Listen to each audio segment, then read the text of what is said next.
আমার পরিচিত অনেককে দেখেছি যারা আমার ভাই বোন বন্ধুরা যারা গ্র্যাজুয়েশন কমপ্লিট করেছে, দক্ষতা আছে, যোগ্যতা আছে, তারপরেও তারা চাকরি পায় না, কাজের ক্ষেত্র পায় না, বেকার থাকে।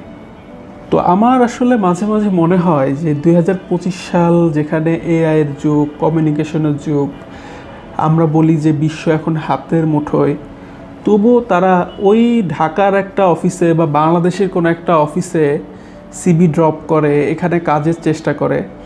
তো আমার কাছে মাঝে মাঝে খুব অদ্ভুত লাগে। আমাকে যারা ব্যক্তিগতভাবে চিনেন তারা হয়তো জানেন কিছুটা যে আমি বা আমরা গত 5 বছর ধরে ইন্টারন্যাশনাল মার্কেটে একটা স্পেসিফিক সার্ভিস নিয়ে কাজ করি। আমরা আর্কিটেকচারাল ডিজাইন নিয়ে কাজ করি, যেখানে আমি এবং আমার টিম মিলে আমরা গত 5 বছরে প্রায় 500-র বেশি প্রজেক্টে কাজ করেছি এবং আলহামদুলিল্লাহ আমরা অনেক ভালো রেভিনিউ জেনারেট করি, যেটার মাধ্যমে আমাদের বর্তমানে ঢাকায় এখন একটা অফিস আছে এবং এই অফিসে আমরা 7-8 জন মিলে একটা টিম করে কাজ করি। তো আমাদের দেশের শিক্ষা ব্যবস্থায় আসলে বড় একটা গ্যাপ আছে। এখানে আমাদের যা পড়ানো হয় এবং ওই রিলেভেন্ট জব ফিল্ডে যা করানো হয়, দুইটার মধ্যে একটা গ্যাপ আছে। আমি যতদূর আমার যে পড়াশোনার নলেজ, সেখান থেকে আমার এটাই মনে হয়। কারণ আমার সেক্টরটা সম্পর্কে আমি ভালো বলতে পারি, অন্য সেক্টর সম্পর্কে হয়তো যারা অন্য ডিপার্টমেন্টে পড়াশোনা করেন, সিএসসি বা সিভিল ইঞ্জিনিয়ারিং সহ যে সমস্ত বিষয় আছে সেগুলোতে।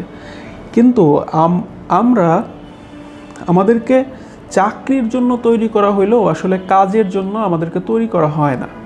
একটা অফিসে গিয়ে চাকরি আমাদেরকে কখন দিবে? যখন তারা দেখবে যে আমরা তাদের অফিসের কোনো কাজে সাহায্য করতে পারি, তাদের রেভিনিউ জেনারেট করতে আমরা হেল্প করতে পারি। কিন্তু যাওয়ার পরে দেখা যায় যে তারা আমাদেরকে এক্সপিরিয়েন্স খুঁজছে, তারা আমরা প্রিভিয়াসলি কী কাজ করেছি সেটা দেখতে যাচ্ছে। আমাদের ব্যাচেলার ডিগ্রি, মাস্টার্স ডিগ্রি থাকার পরেও দেখা যাচ্ছে যে তারা আমাদের স্ট্রং পোর্টফোলিও আছে কিনা সেটা দেখতে যাচ্ছে। তো তার মানে কি? আমাদের তো এটা হওয়া উচিত ছিল না। যখনই আমরা একটা পার্টিকুলার সাবজেক্টে গ্র্যাজুয়েশন কমপ্লিট করেছি, এইটাই তো আমাদের একটা বড় যোগ্যতা হওয়া উচিত ছিল। সেখানে এক্সপিরিয়েন্স, পোর্টফোলিও, আমরা আগে কি কি কাজ করেছি, সেই সব কিছু মিলিয়ে আমাদেরকে জাজ করা হয়। ইনফ্যাক্ট কোনো অফিসে তো মোটামুটি কিছুটা টেস্টও দেওয়া লাগে যে আমরা আসলে কাজ পারি সেটা প্রমাণ করার জন্য। কিন্তু এমন তো হওয়ার কথা ছিল না। হওয়ার কথা ছিল যে আমরা একটা সাবজেক্টে গ্র্যাজুয়েশন কমপ্লিট করেছি, আইদার মাস্টার্স কমপ্লিট করেছি